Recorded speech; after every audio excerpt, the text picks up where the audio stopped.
são os obsessores. Quando a gente é teimoso. Eu vou te falar mais alto. Boa noite aos amigos, aos irmãos. Que Jesus nos permita, na oportunidade de hoje, experimentarmos da sua paz, fundamental para a sequência dos compromissos empenhados e para que possamos caminhar de maneira reta, portanto, no caminho reparador. Mas iniciamos agradecendo. Agradecemos aos amigos todos, à comunidade espírita de Barretos, pela oportunidade de retornar a esta casa, a esses amigos, a esse encontro. Nós que viajamos muito, entendemos que a gentileza deve ser algo que deve marcar a conduta do espírita que já teve contato com o Evangelho. E encontramos aqui, em Barretos, companheiros que testemunham justamente essa realidade propostas por nós, de que é impossível ser tocado pela mensagem de Jesus e permanecer iguais. Assim, a ponto de que estar entre vocês é para nós, para mim, para minha companheira, motivo de muita satisfação. Agradecemos também aos espíritos amigos, que nos sustentam sempre, fazendo com que as nossas limitações não comprometam a mensagem a qual somos portadores. E assim, qualquer mérito que esse encontro venha nos proporcionar, é a eles que fica todo o mérito e toda a referência. Agradecemos aos companheiros que edificaram este encontro. Nós sabemos que todo evento espírita pede certamente uma parte da vida daqueles que desejam empreendê-lo. Desta forma, fica o meu respeito pelos organizadores deste encontro. Porque quando nós temos o impulso de reunir as pessoas todas para fazer com que juntos venhamos a refletir acerca da vida maior, isso mostra de que já entendemos que a nossa aproximação com Deus é caráter de prioridade. E por fim, pela importância que tem, continuadas vezes aponto a presença da minha companheira, cuja cumplicidade encontra-se no alicerce daquilo que eu faço, daquilo que eu produzo da minha vida.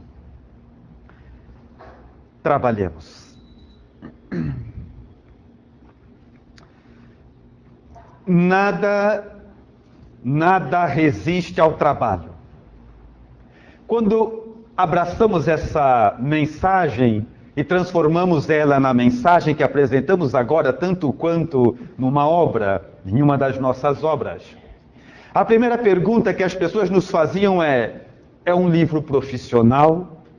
É um livro de trabalho? Um livro direcionado às empresas, aos profissionais? E nós respondíamos também. Porque não há nenhum elemento, nenhum assunto, nada que não seja pertinente à doutrina espírita. Ainda mais quando nos defrontamos com Allan Kardec, que com a sua mente dilatada dá ao trabalho também uma visão dilatada. Quando ele define que trabalho é toda ocupação útil. Tudo que se faz, que gera utilidade, é por isso trabalho. E isso amplia a nossa capacidade de entendimento, mesmo dessa expressão. Então, quando falamos de que nada resiste ao trabalho, não nos limitamos necessariamente às questões materialistas, profissionais, materiais. Muito longe disso. Afinal de contas, espíritos imortais que somos, o maior trabalho que você veio executar nessa existência, nessa oportunidade, é a edificação própria. Eu nasci tendo como prioridade o trabalho que devo cunhar em mim próprio. Assim como cada um de vocês nasceu exclusivamente para si próprio. Para edificar-se. Para depositar um trabalho sobre as próprias ações, a própria conduta, porque abandonar vícios dá trabalho.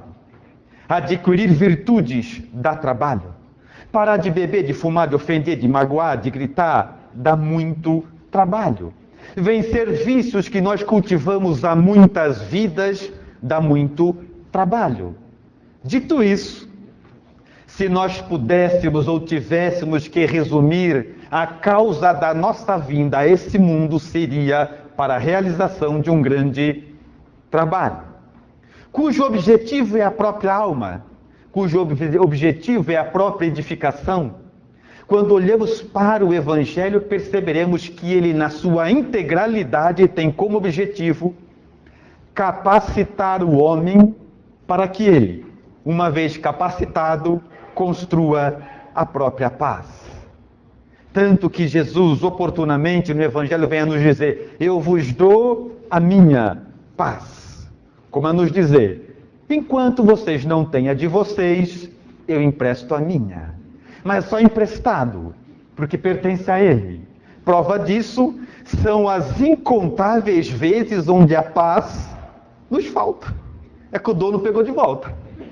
Então, enquanto não venhamos a construir a nossa, teremos sempre relâmpagos de paz, mas nunca seremos portadores dela.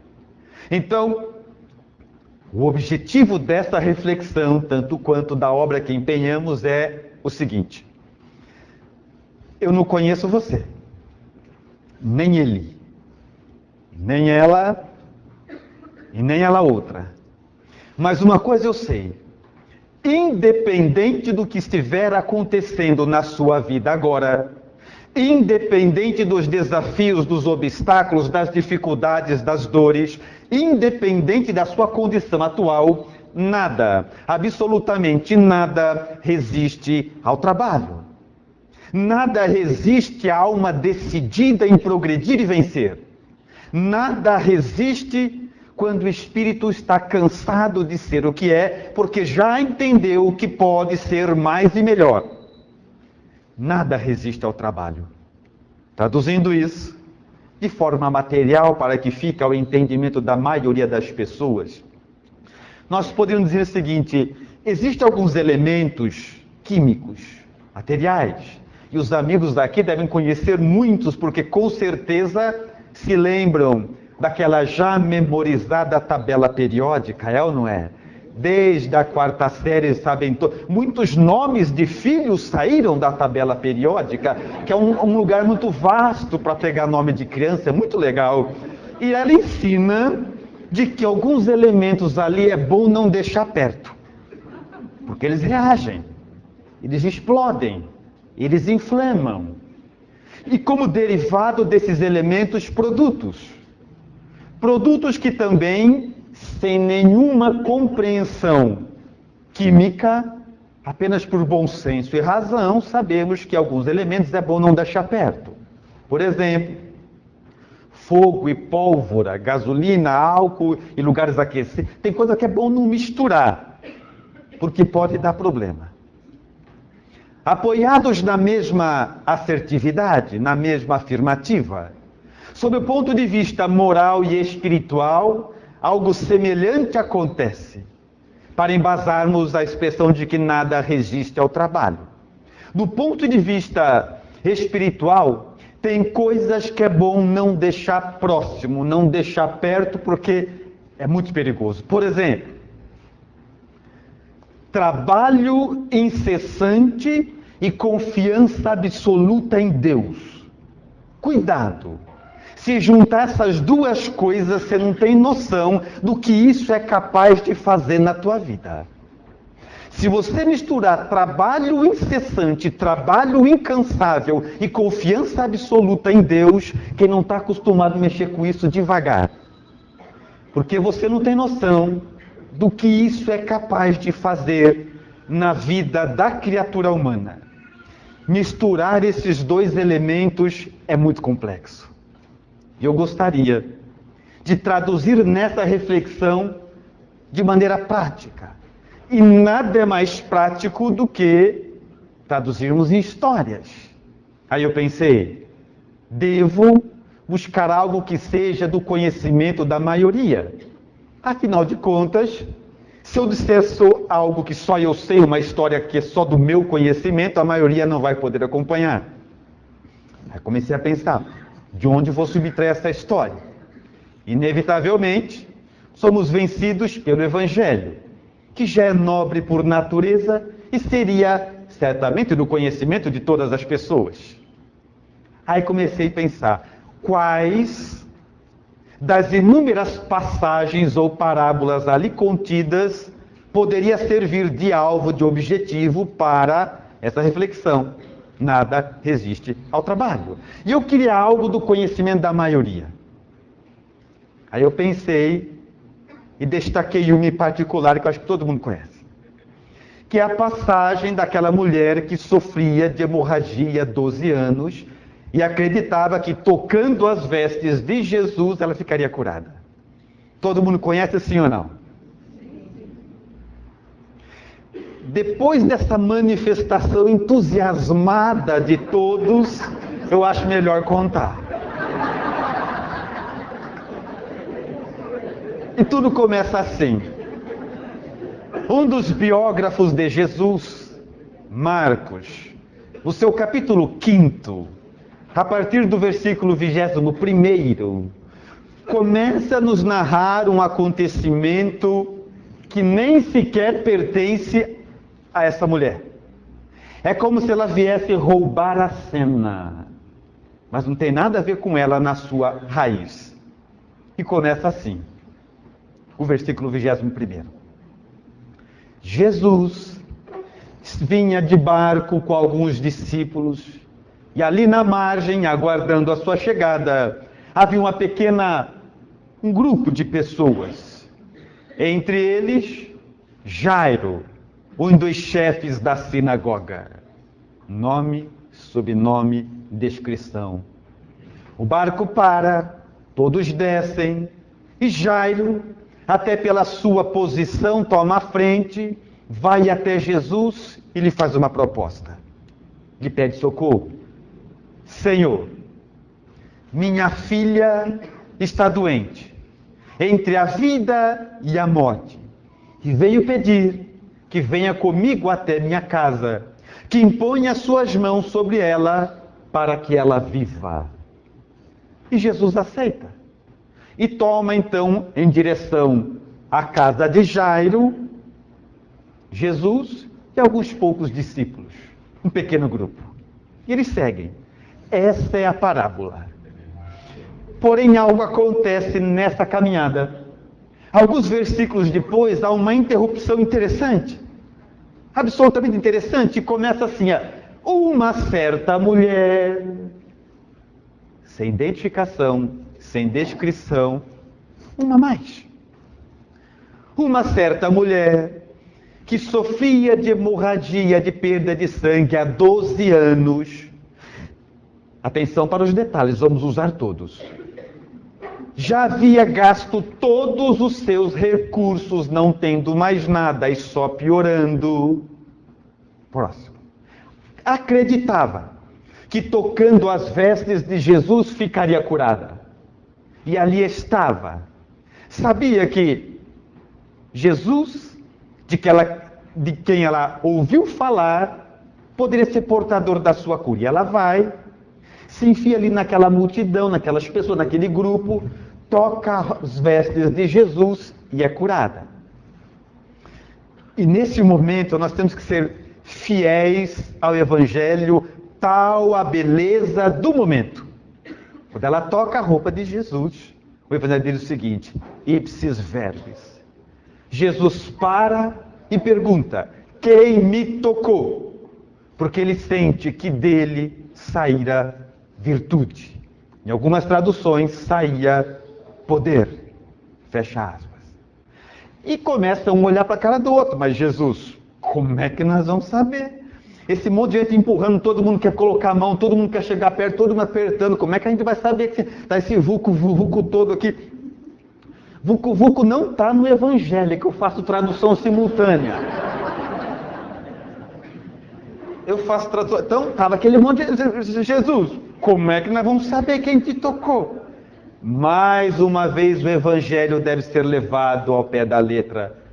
Jesus diz o seguinte, abre aspas: alguém me tocou de maneira especial. Fecha aspas. Nos ensinando de que é possível tocar a Jesus, mas é possível tocá-lo de maneira especial. alguém me tocou de maneira especial. A mulher se joga no chão, ajoelha, achando que vai ser recriminada, porque mulher não tinha valor nenhum naquela época. Hoje, o que as mulheres enfrentam de preconceito tem seu berço antes desta época. Ela se torna de joelhos, diz: mestre, fui eu. E Jesus lhe diz: levanta, minha filha, estás curada. E assim segue. Porém, na intenção de observar a ideia do nada resiste ao trabalho, eu tentei destacar algumas dificuldades que essa mulher enfrentou e que nós enfrentamos também.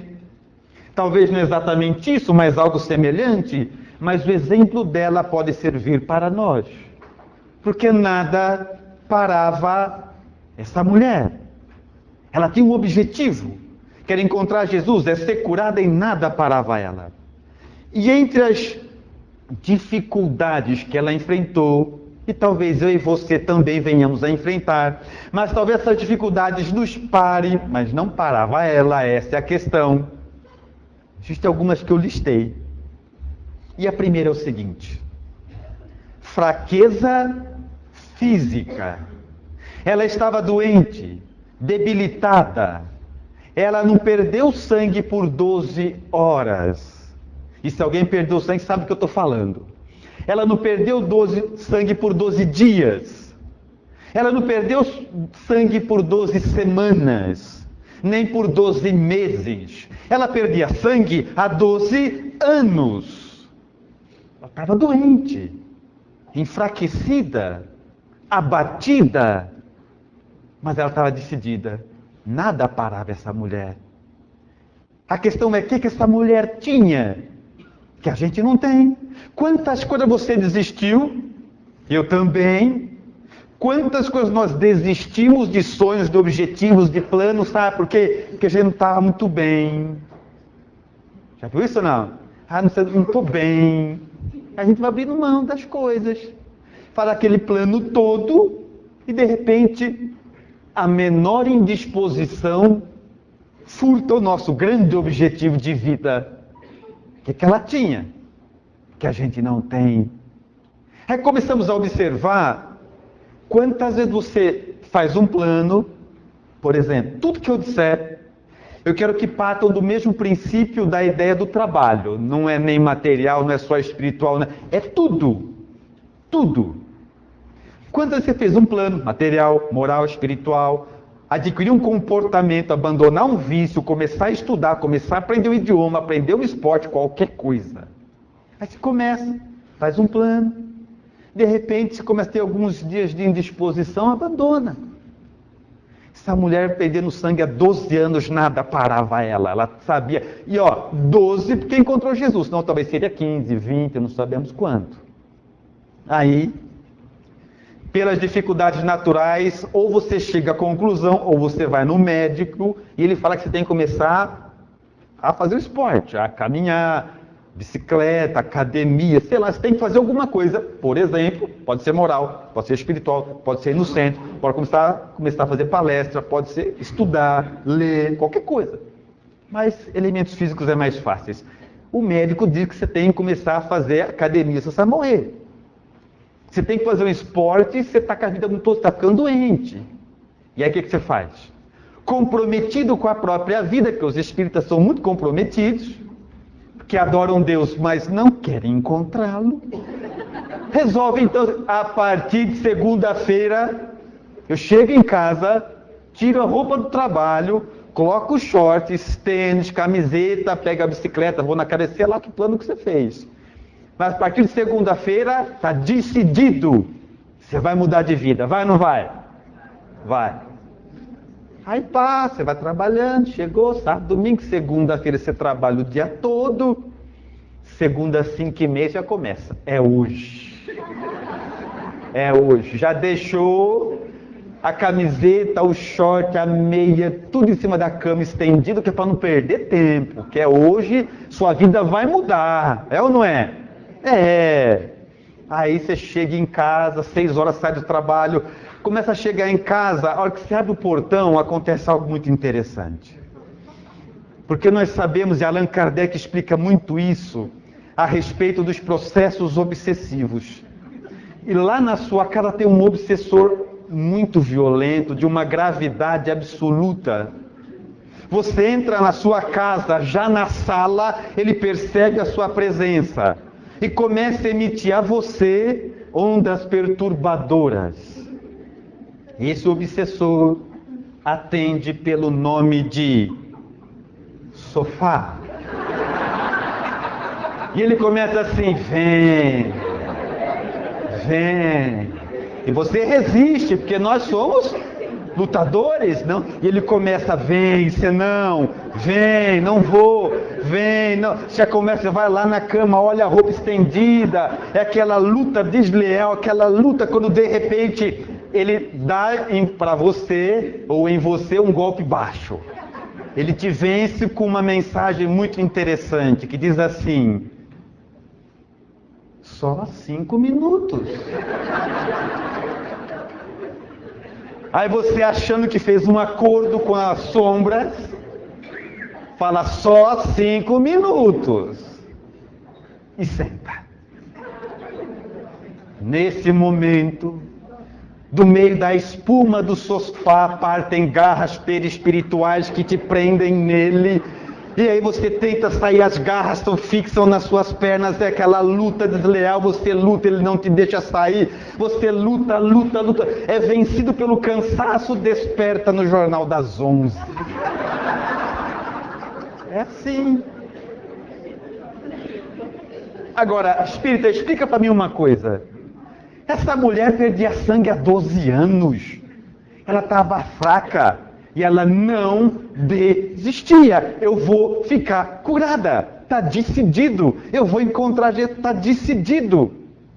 Nada parava essa mulher. O que ela tinha que a gente não tem?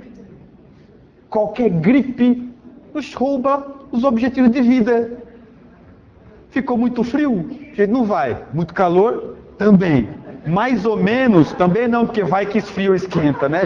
A gente não sabe que roupa vai. Então, é assim. Nada resiste ao trabalho. Para ela. Mas, observando ainda os obstáculos que essa mulher enfrentou, e talvez tenha semelhante com o que nós enfrentamos, e pode servir de espelho, existe um outro muito interessante, que nós já identificamos na parábola, que é a questão do preconceito. Naquela época, a mulher não tinha valor nenhum. Nenhum. Reiteramos que o que as mulheres passam hoje tem a origem que precedem a Jesus. Doente, piorou. Para termos uma ideia, quando na casa de Cafarnaum de Simão Pedro, Jesus cura o paralítico, ele coloca-se em pé. A primeira coisa que ele diz a Jesus é: Senhor, o que faço agora? Era um paralítico que voltou a andar. E Jesus lhe diz: vai e se apresente aos doutores da lei, para que eles te recoloquem, te recomponham no rol das criaturas vivas. Porque deficientes, doentes, naquela época eram considerados mortos. Não produz nada, está morto então. Mulher e doente. Ela era o que nós chamamos hoje de invisível social.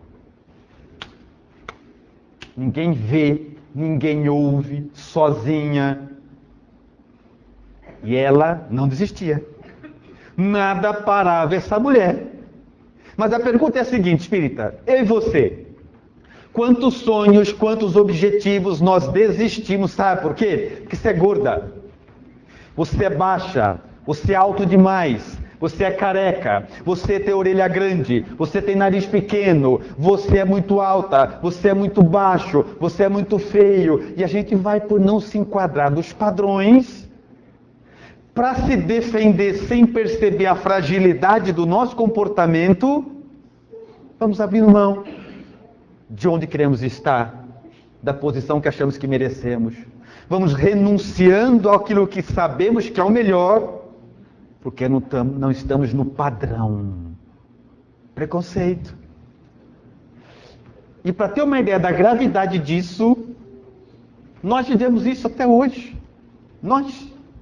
Por exemplo, eu vou fazer palestra em alguns lugares e as pessoas equivocadamente, no impulso fraternal destituído de bom senso e razão, fazem uma volta, uma roda na minha volta e nem olham na cara dela, como se não existisse. É assim. É interessante. Assim como acontece algumas vezes que ela vai fazer alguma apresentação e eu vou junto. Aí fazer uma roda em volta dela e ninguém me vê. É verdade que não tem muito material para ver. Mas, pouquinho de bom senso. Então sabe o que a gente percebe? Nós não gostamos das pessoas. Nós gostamos das personalidades. A gente não gosta de gente simples. A gente não gosta de gente de verdade. A gente gosta de gente que pode nos dar um retorno de imagem, retorno de alguma forma. Essa mulher não. Invisível social. Ninguém olhava para ela, ninguém via ela, ninguém percebia ela. E ela estava decidida a vencer. Porque ela sabia, de uma forma estranha, de que nada resiste ao trabalho. E ela ia continuar. Nada parava essa mulher. E nós vamos desistindo dos nossos ideais, porque não estamos no padrão destes ou daqueles. Muito bem. Um outro elemento que eu percebo no empenho, no trabalho dela, em alcançar seu objetivo, e talvez tenha similitude conosco e com as nossas dificuldades, é uma coisa muito interessante, que é a questão do tempo. Tempo. Essa mulher sofreu 12 anos sem se abater, sem desistir de encontrar cura. 12, reitero, porque encontrou Jesus. Talvez se ela não encontrasse naquele momento, seria 15, 17, 20, porque ela não ia parar. 12 anos até conseguir. E a pergunta que faço aos amigos é a seguinte: quanto tempo a vida demora para te fazer desistir do que você quer? Quanto tempo a vida demora para tirar o sonho da tua cabeça? Tem gente que fala, eu estudei lá, mas não deu, não passei, viu? Mas estudou quanto? 3 anos. 3! Não é nada. Eu já tentei emagrecer, tentei engordar, tentei... Quanto você tentou? 8 anos. Desistiu? A vida demorou 8 anos para mostrar para você que você não estava pronto para ter o que você queria. Quanto tempo você demorou para desistir de aprender o idioma, de aprender o esporte, de começar a fazer palestra, de começar a ler o livro, de começar a frequentar o centro, de estudar? Quanto tempo? Mas eu já sofri há 10 anos. 10. Deus te deu uma vida para tentar, você tentou em 10, que você fez os outros anos? Partindo do princípio que a gente vive uns 80, você tentou 10? Tentou nada. Essa mulher tentou 12 até conseguir. Quanto tempo a vida vai demorar para tirar da tua cabeça essa ideia? Já imaginou isso? Porque a gente vai desistindo. E não podemos nem falar que deu errado, hein? O que é pior. Se você pegar um papel para marcar as suas falências e outro para marcar o que você desistiu, você vai ver que quase que a totalidade do que não deu certo é porque a gente desistiu antes de dar. Quer uma prova? Provo. Quem que começou a aprender inglês? Parou. Violão? Parou. Futebol? Parou. Vôlei? Parou. Estudar no centro? Parou. Parou. Só que nada parava essa mulher. Nada. Não importa o tempo. Ela tinha uma vida para atingir o objetivo. Ela estava convencida que era o melhor. E quando eu nos vejo desistindo de coisas que demorou muito para conseguir, sabe que conclusão eu chego? Não sofremos o bastante. Que quem sofreu o suficiente olha para si e fala: chega, vou tentar alcançar esse objetivo, mudar esse, vou tentar até o último dia. Porque é para isso que nós nascemos, para executar um trabalho em nós próprios. Nada parava essa mulher, eu vou seguir. E eu percebo na conduta dela um outro elemento muito interessante, muito interessante. Só que essa aqui eu podia até pular, porque acredito que ninguém aqui vai ter nenhuma relação com esse tipo de dificuldade. Mas já que está no Evangelho, eu vou respeitar, vou falar. Mas um objetivo que essa mulher enfrentava, uma dificuldade que ela enfrentava, um obstáculo que ela enfrentava, sabe o que é? Falta de dinheiro. Ela estava quebrada. Vamos ler mais o Evangelho? Uma mulher que sofria de perda de sangue há 12 anos, abre aspas. Havia gasto tudo que tinha com os médicos, não restando mais nada e só piorando, fecha aspas. Sem dinheiro. Pobre. E se um dia vocês ficarem pobres, vocês vão saber do que eu estou falando. É muito chato. Porque quando você não tem dinheiro, você come mal, dorme mal, acorda mal, tudo é mal, tudo é escasso, tudo é pouco. Agora, 12 anos perdendo sangue, sozinha, invisível social, sem dinheiro. Conclusão, comendo mal, dormindo mal, andando mal, vivendo mal, tudo mal. Vai vendo naipe, vai vendo a dificuldade. Agora, espírita, quantos obstáculos, quantos sonhos, quantos ideais você desistiu, sabe por quê? Ah, não tem dinheiro. Não é para mim não, imagina. Você tinha duas opções, trabalhar mais ou desistir do sonho. Aí desistir do sonho é mais barato. Desistir do sonho é mais barato. Você podia lutar, progredir, pensar, desenvolver, pedir ajuda, correr e até conseguir, mas desistir é melhor, né? Então a gente vai diminuindo o sonho, diminuindo até se encaixar no nosso bolso. E como os bolsos são muito vazios, o sonho é muito pequeno. E a gente vive desejando a vida dos outros. Não é legal? Essa mulher não. Nada parava essa mulher. Ela não tinha dinheiro. Ela não tinha o que comer. Ela não tinha como andar. Era tudo difícil para ela. Uma mulher sozinha e doente, mas ela estava decidida. Eu vou me curar. Ponto.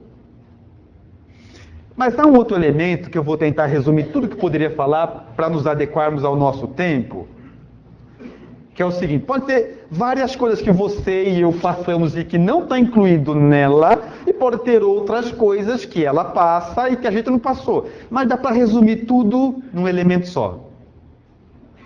No obstáculo final, quando ela finalmente chega, está diante de Jesus, o Evangelho diz o seguinte, que entre ela e Jesus há uma multidão, representando os inúmeros obstáculos que não deu para citar aqui, ou precisaríamos de um seminário. Multidão. Não é uma multidão para nós. É uma multidão para uma mulher sozinha, adoecida, sem dinheiro, invisível, social. É uma multidão para ela.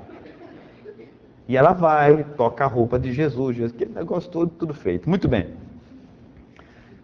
Caros amigos, a reflexão que eu desejo fazer agora é outra. O que ela tinha que a gente não tem? Por que nada parava essa mulher e nós desistimos com muita facilidade? E no nosso caso, espíritas que somos, nos acomodamos em impedir que os espíritos façam por nós. A gente pede para que eles façam o que nós nascemos para fazer. É por essa razão que na maioria das mensagens que recebemos dos Espíritos, sabe qual é a resposta? A gente conta a dificuldade, conta, e a resposta é mais ou menos igual. Sabe o que eles dizem? Paciência, irmão. E dá tristeza escutar isso, né? E sabe por que eles falam isso? Porque o que a gente está pedindo para eles fazerem é o que a gente nasceu para fazer. Ponto. Mas tentando entender o que tinha no comportamento dessa mulher, e por que ela nunca parava ou desistia, recorremos a Allan Kardec. Afinal de contas, doutrina espírita é o que Allan Kardec disser que é. Aponto isso como referência e solicitação de cuidado a todos os espíritas. Afinal de contas, vivemos numa época de muitos modismos, de muitas obras equivocadas. Então, somente existe doutrina espírita se caminharmos cumpliciados com Allan Kardec. Ou vai dar errado. É certeza.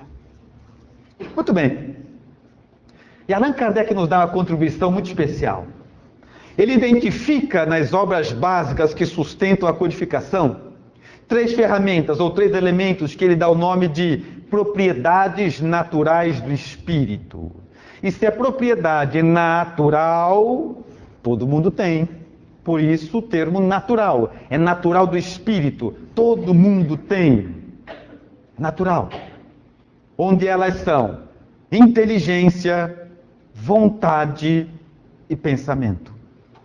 Se você deseja mudar a sua vida da situação em que se encontra para uma outra desejada, você tem 3 coisas para te ajudar: inteligência, vontade e pensamento. Propriedades naturais do espírito, o resto é conversa, que nos mantém na mesma condição. Partindo desta premissa, eu queria encontrar onde é que essa mulher tinha essas propriedades. E nós percebemos visivelmente. A primeira delas, a inteligência. Propriedade natural do espírito. Porque quando nós falamos, fulano de tal é inteligente, o que a gente está falando? De uma inteligência desenvolvida. Porque inteligente todo mundo é. Uns mais, outros menos desenvolvidos, mas desenvolver a sua inteligência é problema seu. Desenvolver a minha é problema meu. Porque Deus, como é Pai justo, nos dá igualdade. Em igualdade. E assim, começamos a observar a conduta dela e ela usou da sua inteligência. Porque para chegar até Jesus, ela fez um plano. Ela teve um plano. Eu vou chegar até Jesus, ela sabia onde ele ia passar. Ela sabia onde o barco ancorava. Ela sabia o trajeto que a maioria usava. Ela tinha uma ideia de horário, ela chegou antes. Diante da multidão, ela falou, se eu estiver de frente, a multidão me atropela, de frente não vai dar. Eu vou esperar todo mundo passar, e o evangelho é claro, ela foi por trás. Ela fez um plano. Eu estou aqui, quero conseguir isso, deixa-me pensar. Ela botou um plano. E eu? E você? E nós? O que você quer? O que você deseja? De verdade, para a sua vida? Seja moral, espiritual, material, pouco importa. Você tem um plano para conseguir isso? Porque a maioria a gente vai indo para os nossos objetivos, sabe como? Ah, se Deus quiser, né? E Ele não quer nada, porque tudo já é dele. Então, estamos indo, tocando, levando, empurrando com a barriga. Tá? Então, é assim? Ela não. Ela tinha um plano. Para mim atingir isso, eu preciso mudar isso, me preparar para isso, vou ter que fazer. Ela tinha um plano. Ela tinha uma decisão. Eu vou ser curado. Pronto, está decidido. Você tem? É que eu tenho isso. Aí você vai falar assim, Arros, não é assim não. Porque eu já tive uma decisão na minha vida que eu ia mudar, que eu ia fazer, e minha decisão não deu certo. Acontece realmente, acontece. Mas quando a decisão que a gente toma não dá certo, são vários fatores. Que pela escassez de tempo eu vou falar de um só, que geralmente é o prioritário. É que nós tomamos decisão, usamos da inteligência, mergulhados em grandes e fortes emoções. E as emoções em demasia perturbam a inteligência, não deixam a gente enxergar com clareza. Aí quando você toma uma decisão envolto de muita emoção, a decisão que você tomou não serve para quando você sai dessa emoção. Vou dar um exemplo. Estou chegando no mês espírita de Barretos, lá na porta, o Eduardo me trata mal. É só uma hipótese. O Eduardo me trata mal, é áspero, é agressivo, aquele negócio todo lá. Nesse momento, eu sou envolvido por uma emoção negativa.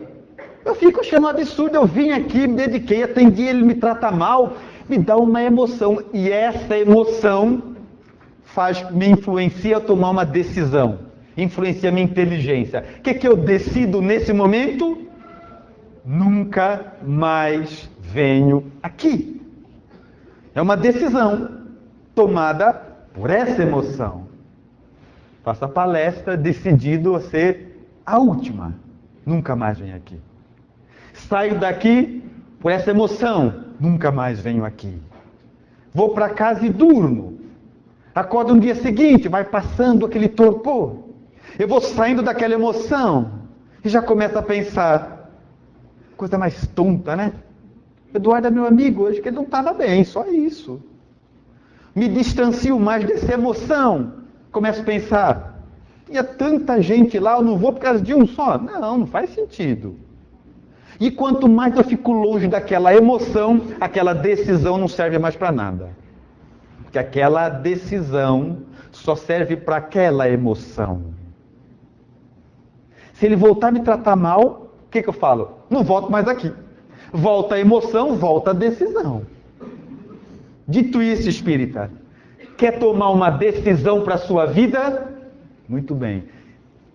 Não no momento das grandes emoções. Sejam emoções muito negativas, sejam muito positivas. Porque nunca aconteceu com você, espírita? Assim, imagina assim, final de festa, o churrasco começou às 10 da manhã. 10 da noite, tá aquela última mesa dos que não vão embora nunca. E 10 da noite acabou o que comer, acabou o que beber, tá todo mundo entupido. E agora começamos a fazer plano para a galáxia. Aquelas filosofia, só assunto profundo, que amanhã nós vamos conquistar o mundo, né? Motivado por aquela emoção de festa, emoção positiva, mas isso entorpece a inteligência. A gente faz a partir de amanhã nós vamos mudar o mundo, né? Checar aqueles planos, muito bem. Vamos para casa, dorme, acorda no outro dia, lembra dos planos da noite passada, dá uma vergonha. Fala, gente, quanta besteira. Conclusão, espírita. Você é inteligente. Mas se for usar sua inteligência, se for fazer plano, mergulhado em grandes emoções, não vai dar certo. A inteligência, para se manifestar, precisa de paz. Está lembrado ou não? Paz aos homens de boa vontade. Porque com muito boa vontade, sem paz, não sai do lugar. Vai continuar com boa vontade, sem produzir nada. Quer pensar na sua vida? Pensa, mas escolhe um dia. Nem abatido, nem entristecido, nem depressivo, nem eufórico.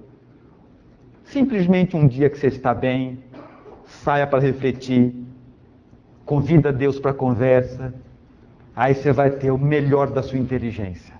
Claro que isso deve ser um hábito constante e não um passe de mágica.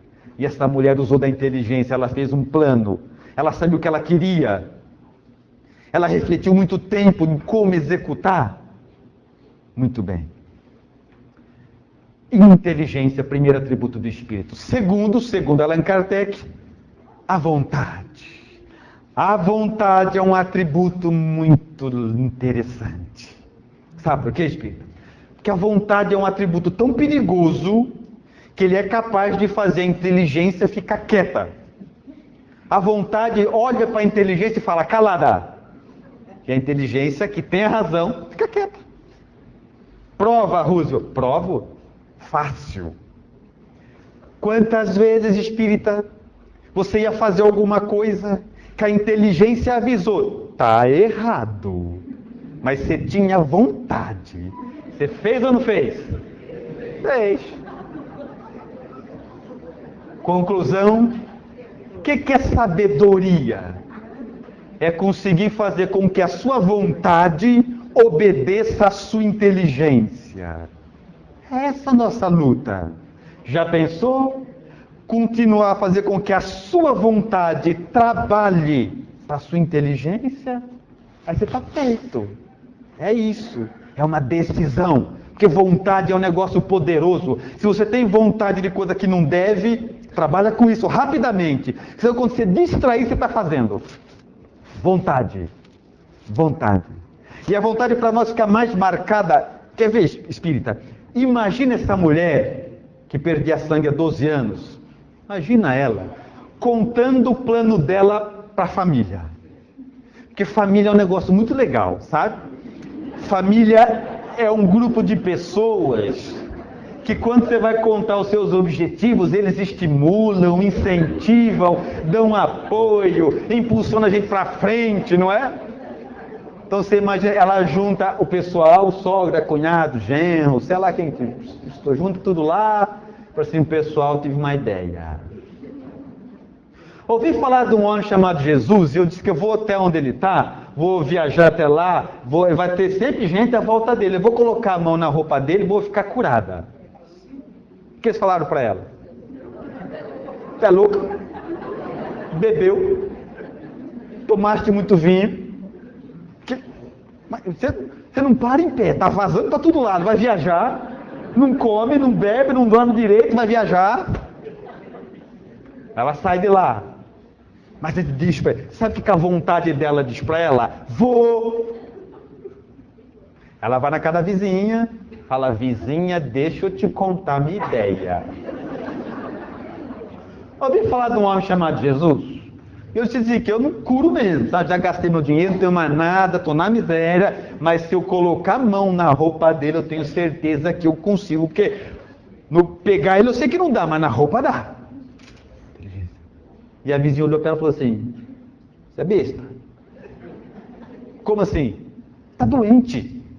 Você vai viajar sozinha, atravessar o sol, que tudo é deserto, para tocar na roupa de um homem que você ouviu falar. Sabe o que ela falou para a vizinha? Vou.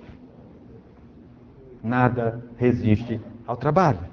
Leon Denis, com sua propriedade de mestre, vinha oportunamente asseverar, numa obra magistral que tem como título Os Problemas do Ser, do Destino e da Dor, no Espírito, num capítulo cunhado diretamente ao Espírito, que fala sobre as potencialidades da alma, uma expressão ou uma definição acerca da vontade. Ele diz, a vontade, o uso persistente desta faculdade, permitir-nos-á modificar toda a nossa natureza, vencer a matéria, a doença e a morte. O uso persistente da vontade. É quando você não conta para ninguém. É uma conversa de você com você mesmo. Sabe o que você diz para você? Agora chega! Eu vou mudar, está decidido. Eu vou mudar. Eu vou ser o melhor marido daqui para frente.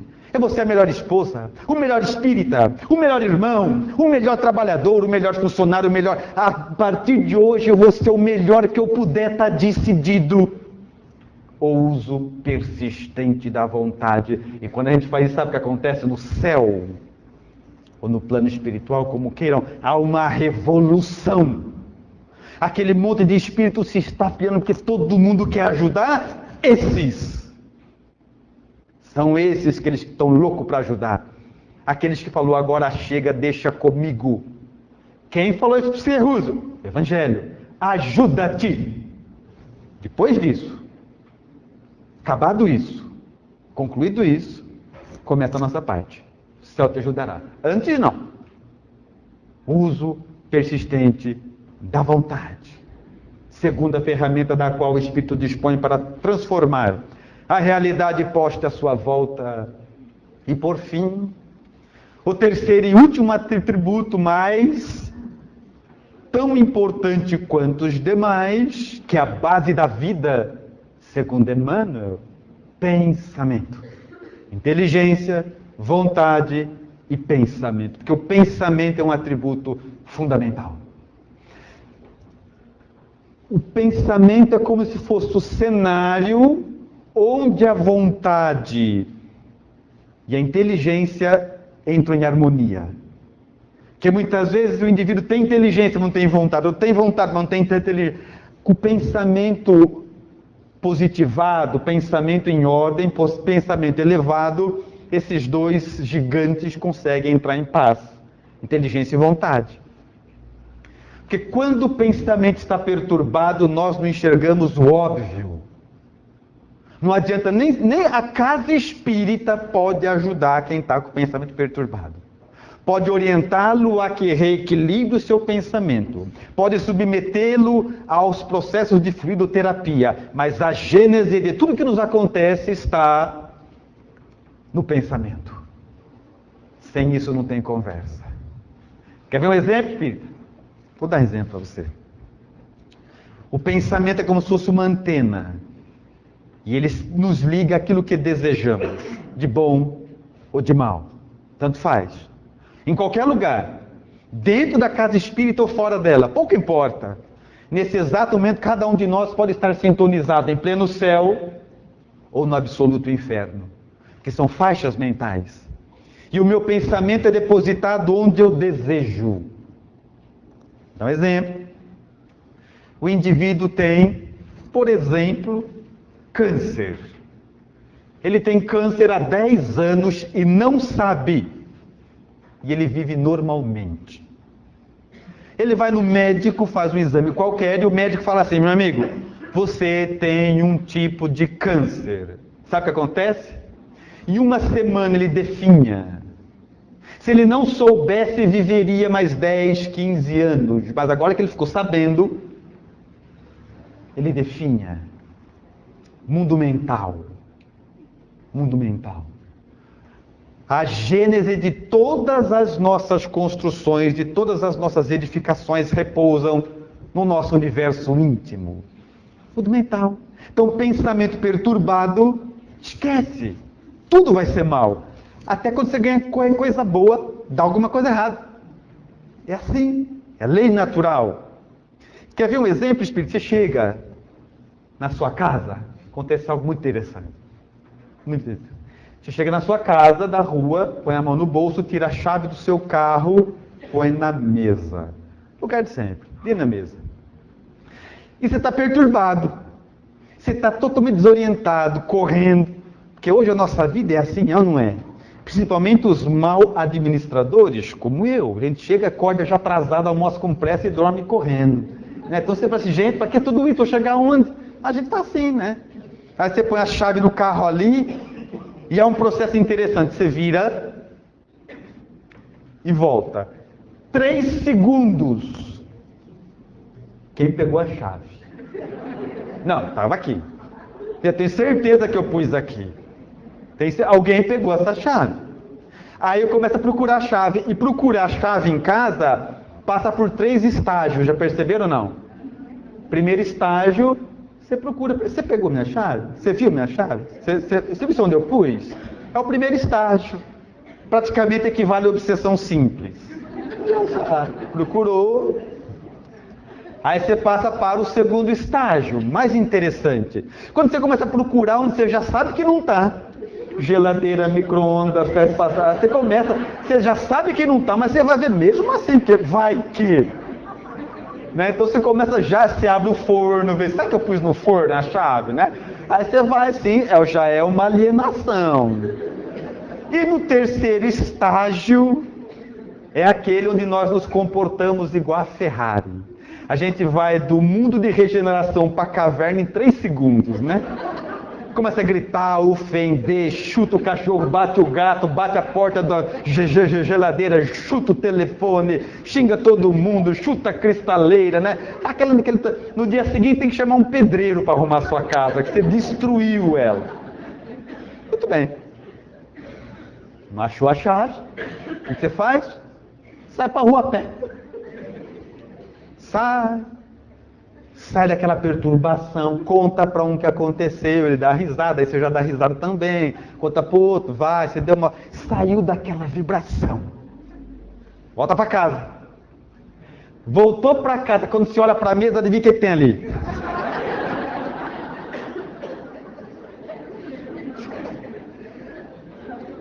Calma que a pergunta eu não fiz ainda. Calma aí. A pergunta é a seguinte, espírita. aceitamos a ideia de que a gente não viu o óbvio por causa do pensamento perturbado, sim ou não?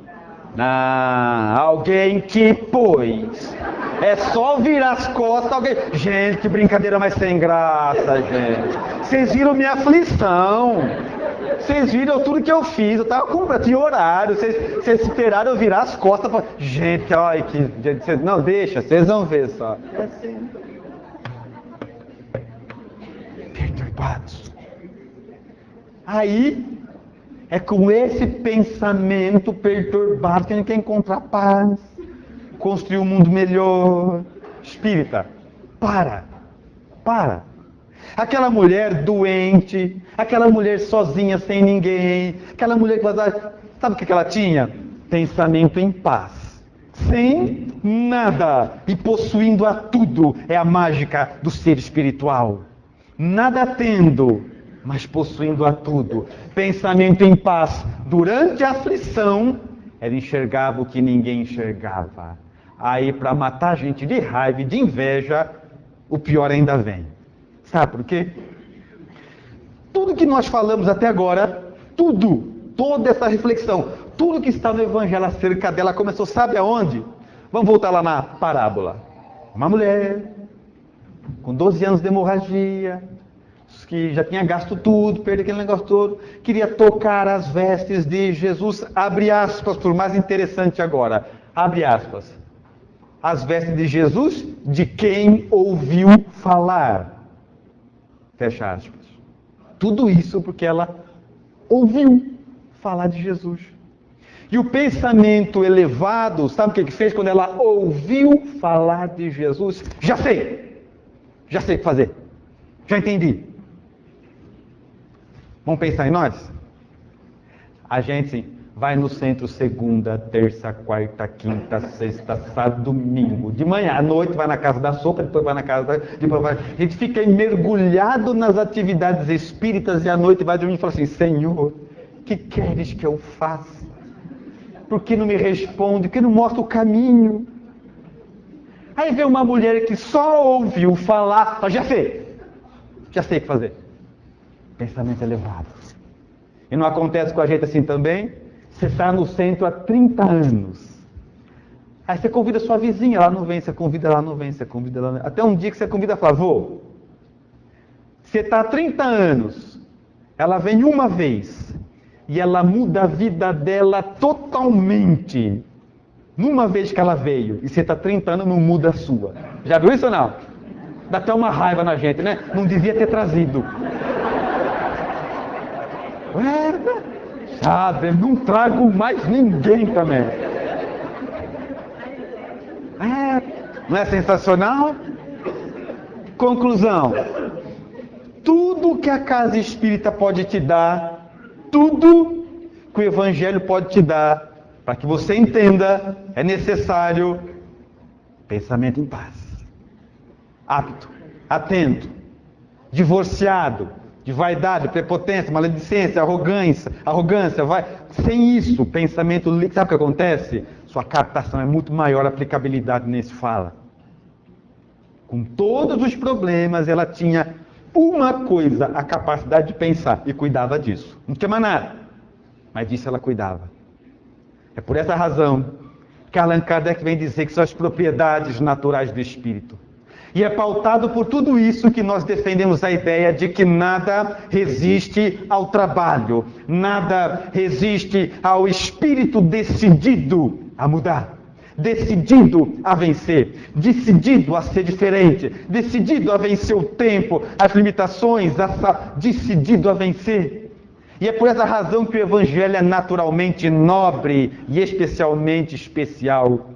E é também pela mesma razão que eu convido os amigos todos para elevarem o pensamento em profunda manifestação de gratidão aos imortais que tanto nos acompanham, tentando nos despertar para as realidades da vida e dizendo a eles: Senhor, muito obrigado, Senhor. Obrigado, mestre querido, pela oportunidade de progredir e vencer. Muito obrigado, mestre, pela oportunidade de conhecer a doutrina espírita enquanto tantos companheiros caminham destituídos de um Deus para crer. mas de todas as graças e favores que de ti procedem, a que mais nos faz falta, a que mais necessitamos, é a coragem de transformar a nossa própria vida, de olharmos para nós na convicção do teu evangelho, da tua palavra que nos diz sobre os mundos de plena felicidade, e decididos a estar neles, que venhamos a nos desnudar das coisas mais íntimas, a nos desvencilhar daquilo que nos compromete o caráter e nos envergonha de ter conhecido o evangelho. Mestre querido, dá-nos a oportunidade de progredir e crescer. E para isso que venhamos a nos capacitar pelas tuas palavras, que nos ensinarão a construir um novo mundo onde maior será aquele que mais servir. E dentro disso que possamos um dia olhar para todos os espíritos à nossa volta e ver que contribuímos para a construção de um mundo evidentemente melhor. Por tanto amor recebido, enquanto tão pouco ainda fazemos para retribuir. Muito obrigado, Senhor. Muito obrigado, senhores.